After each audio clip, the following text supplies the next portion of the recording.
വയനാട് പുനരധിവാസം KPCC പ്രഖ്യാപിച്ച 100 വീടുകളുടെ നിർമ്മാണത്തിൽ വ്യക്തമായ ഉത്തരം നൽകാതെ KPCC അധ്യക്ഷൻ സണ്ണി ജോസഫ്. അതിന് ചുമതലക്കാരുണ്ടെന്ന മറുപടി നൽകി ഒഴിഞ്ഞുമാറി സണ്ണി ജോസഫ്. KPCC പുനഃസംഘടന സംബന്ധിച്ചും സണ്ണി ജോസഫ് വാർത്താസമ്മേളനത്തിൽ വ്യക്തമായ മറുപടി നൽകിയില്ല. വയനാട് ദുരന്തത്തിൽ KPCC 100 വീടുകളാണ് പ്രഖ്യാപിച്ചത്. ഇതിനു പുറമെയാണ് യൂത്ത് കോൺഗ്രസിന്റെ 30 വീടുകളുടെ പ്രഖ്യാപനം.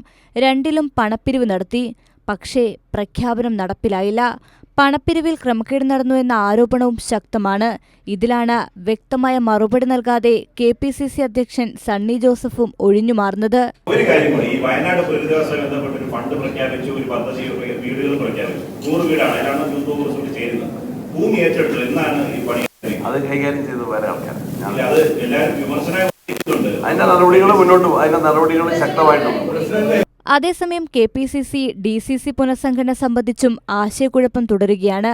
KPCC അധ്യക്ഷൻ സണ്ണി ജോസഫിന്റെ മറുപടിയിൽ ഈ കാര്യവും വ്യക്തമാണ്. ഒന്ന് ഡൽഹിയിൽ 2 വട്ടം പോയില്ല, ഡൽഹിയിൽ പലവട്ടം പോയി, ഇക്കാര്യത്തിൽ 1 വട്ടം പോയത്.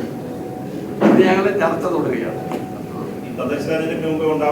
അതിന് ഇങ്ങനെ ഒരു സമയക്ലിപ്തത നേരത്തെ പറഞ്ഞ പോലെ ഭവന സന്ദർശനത്തിന് വെച്ചതുപോലെ ഒരു സമയക്ലിപ്തത വെച്ചിട്ടില്ല. അത് അതിൻ്റെതായ സമയമെടുത്ത് ചർച്ച തുടരുകയാണ്. കൈരളി ന്യൂസ്, തിരുവനന്തപുരം.